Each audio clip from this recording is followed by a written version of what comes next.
Дараагийн мэдээлэл романтик кино, цуврал болон сошиал контент, хосын влог хэд их үзэх нь хосуудын харилцаанд тодорхой хэмжээнд нөлөөлж болох талаар судлаачид анхааруулж байна. Залуучууд харилцааныхаа их үед хэд романтик зүйлд автснараа ихэвчлэн амьдралын бодит хэрэгцээ шаардлагуудыг тооцоололгүй сэтгэл хөдлөлөөр шийдвэр гаргаж улмаар хүүхэдтэй болох үедээ гэр бүл салж байгааг сануулж байна.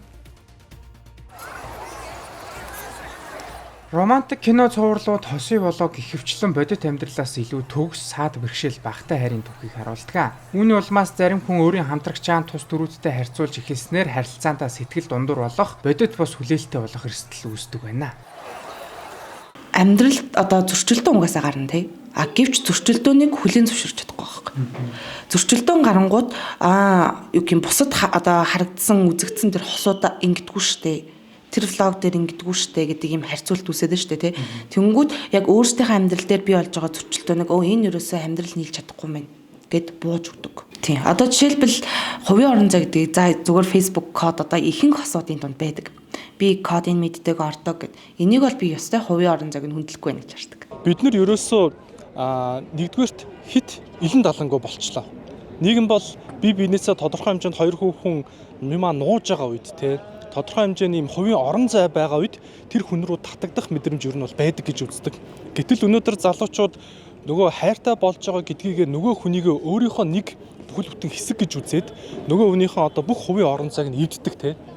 Жишээ нь найзтай байж болохгүй ч юм уу те. Эсвэл хувийнх нь хувцас хонор шүүгээ юу гэдэг те гар утсаас ахуулаад бие бинийгээ бүр ингээд нэгэн сул байх хэрэгтэй гэж үздэг. Тэгээ энэ мэдрэмжийг ялангуяа энэ залуучууд бие бинийгээ эвдэж бие биенийхээ ханыг эвдэлж орсноор хинч сонирмш болчихж байгаа. За ийм болцсон хайр сэтгэл гэдэг юм уу эрхлийн харилцаа ер нь бол цаашаага үргэлжлэх нь их богинохон болоод байна гэж ер нь бол бенчлхан гэдэг философичл үзээд байгаа. Хосуудын хувьд хувийн орон зай гэдэг нь эхнэр нөхөр гэр бүлээсээ тусдаа байхыг хэлдэггүй бөгөөд энэ нь хувийн орон зайгаа хамгаалж буй хэлбэр биш гэдгийг хэлж байна. Харин бие биенээ ойлгож хүлээн зөвшөөрөхийг хэлнэ гэдгийг анхаарууллаа. Тэгвэл 45 жил гэр бүлээ тогтвортой авч явсан ахмадуудаас барь суурийг сонслоо. Тэдний хувьд бага залуудаа үг зүрх бишгүй тохиолдолтой учирсан ч хит романтик төсөөлөл, цагаан морьтой ханхүү, гүнжээр төсөөлөхөөс илүүтэйгээр бодит байдлаа хүлээн зөвшөөрч чадсан нь амьдралд нэн чухал гэдгийг сануулсан юм а. Юунд нь олох вэ? Тэгээд нэг анхаард эрхэл тоглож байгаа тэгээд нэг мэдсэн чинь хоёулаа хайртай дуртай болоо суудсан. Нэг хонхроо болсоо гэж байгаа тэгээд хоёулаа суугаад 40 гаруй жил болж байна.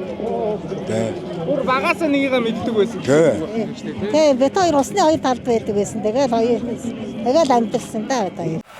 Гэсэдий ч романтик кино үзэх нь дандаа сөргөнөлөө үзүүлдэггүй. Зарим хосууд хамтдаа кино үзсний дараа бие биедээ илүү анхаарал хандуулах, мэдрэмжээ илэрхийлэх, харилцаагаа сайжруулах зэрэг эерэг нөлөө авч байгааг судлаачид онцолж байна. Тиймээс үдсэн зүйлээ бодитоор хүлээн авч харилцаандаа зөвөр тусгах нь хамгийн чухал хүчин зүйл гэж мэргэжилтнүүд зөвлөж байна.